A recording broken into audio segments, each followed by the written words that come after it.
I'm here with John Lamb from Myanmar Metals.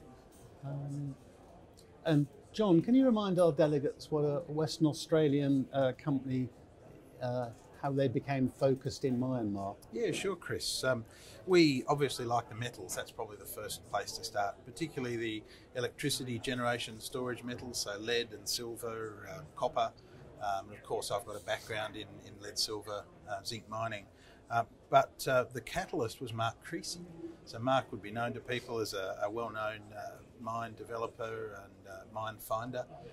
He had found this one, put us in touch with the vendors and assisted us in obtaining our ownership stake.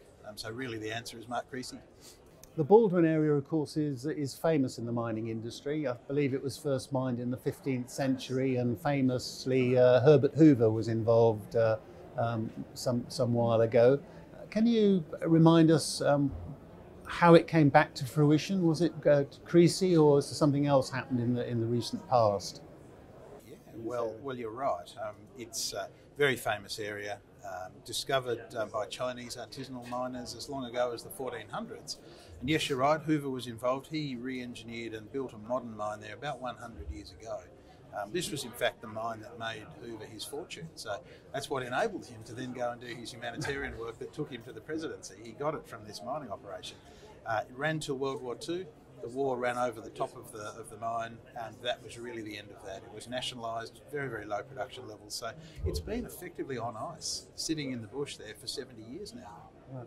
You're considering an open pit and an underground operation. Can you talk us through the sequence of that? Are they simultaneous or subsequent? Certainly. So we have in less than 2 years, because this is such a rich world-class deposit, we've drilled out now 94 million tonnes of JORC resources. That's more than enough to go mining in multiple stages, as you say. So we'll start with an open cut. That'll be a 12 or 13 year life, really a starter pit on the China lode in the centre. And that'll be followed by 2 underground mines that we're about to start scoping work on now. Then a sequence of deep mines, followed by a series of exploration targets that I hope will turn into further mines. So many, many years of mining. Bawdwin, of course, was a famous lead-silver mine.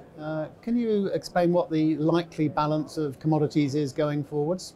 Well, it is. It's principally by value, it's a lead mine. So around about half of the value that we'll see from our open cut will be from lead.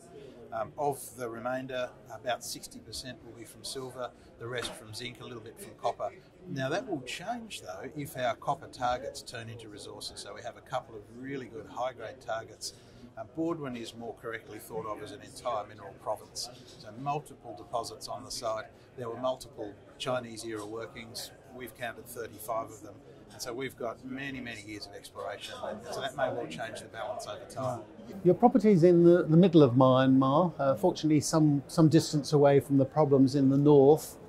You talked about Chinese involvement. You're of course near the border with China.